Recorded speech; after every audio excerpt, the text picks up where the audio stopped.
Say. What did he say? Yeah, you were going to tell a story about him. What was that? It Oh the no, he was saying that, and he was, and I was just, and at that point, I don't think I'd sent an email yet. mm-hmm. You know, I never understood, like, when text messaging started. I'd be like, who the fuck is? If I don't want to pick up if I don't want to pick up the phone and talk to you, why would I want to text you?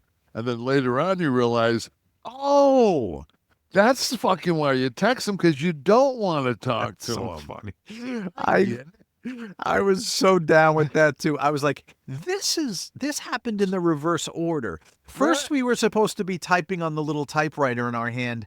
And then 30 years after that, they said, you know what? You can pick it up and hear the person. Right. This was backwards. The texting came after Yeah. the phone, but it's exactly that. It's our antisocial nature, our desire to be insular and not have to talk to whoever it is, and to just get the simple answer, because you can't just call somebody you haven't talked to in 2 weeks and just say, what was the name of that song you told me the other day? I'm here talking to my friend. And you're not getting off the phone in 3 seconds. There's going to have to be some preamble. There's going to have to be something after. What are you doing next week? No, I'm here with my friend. I forgot what smells like Teen Spirit was. I just needed that. And that was the introduction of the text, Yeah. making us further insulated from each I other. knew we were fucked when the pandemic hit, because, and I mean, there's a post that I put on Instagram of Clint Eastwood sitting on the porch in Gran Torino, and I said, you're out, you're.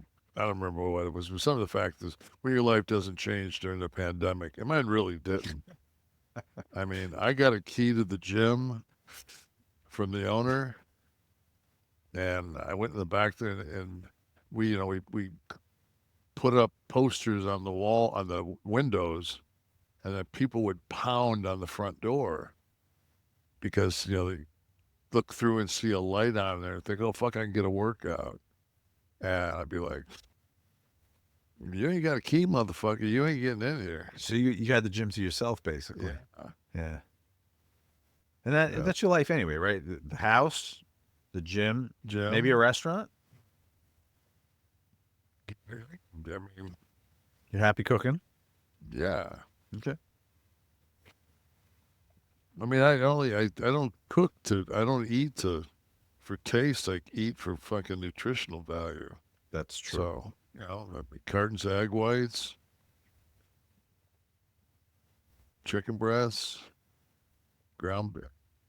grass-fed ground beef. But in that experience, you said you knew we were screwed.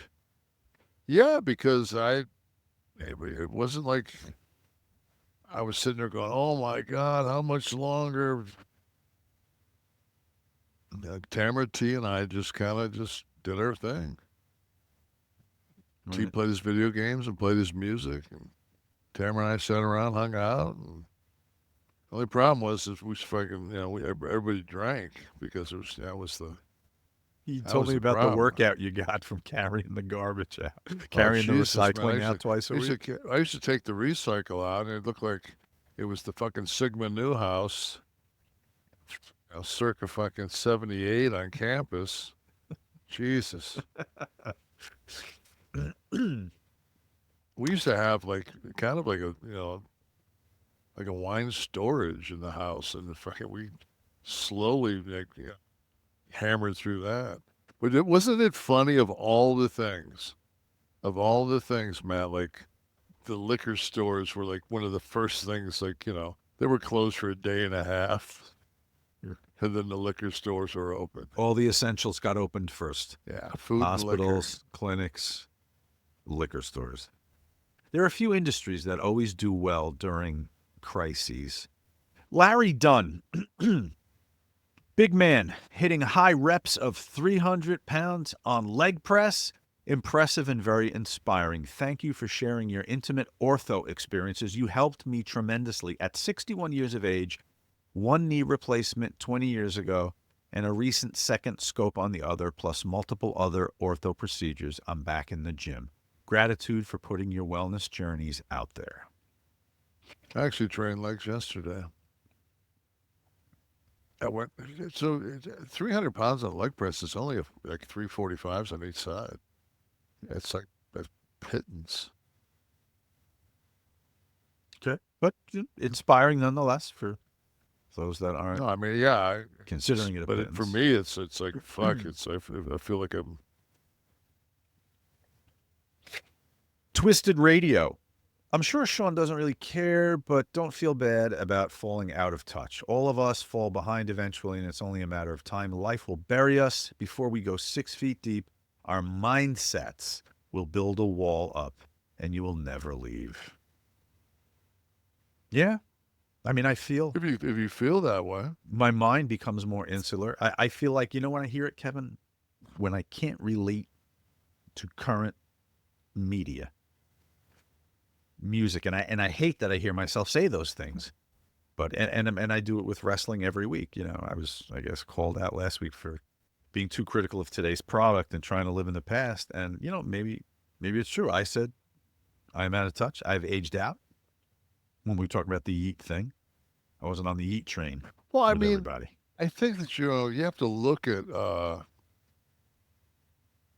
mean, I look at my life. At 65 years old. So my life started with a really small black and white television, a rotary phone that you had to pay extra to have a private line. Um, you know, air travel was something you didn't do. And so then we jump forward and, we get Atari, Pong, woo, you know. I mean, you just look at everything you've went through in your life, and then all of a sudden, you know, it's. I remember one of my buddies who's always been, way ahead of the curve, always kind of a computer geek guy. And An early adopter, Kevin, is what they're called. what's that? An early adopter.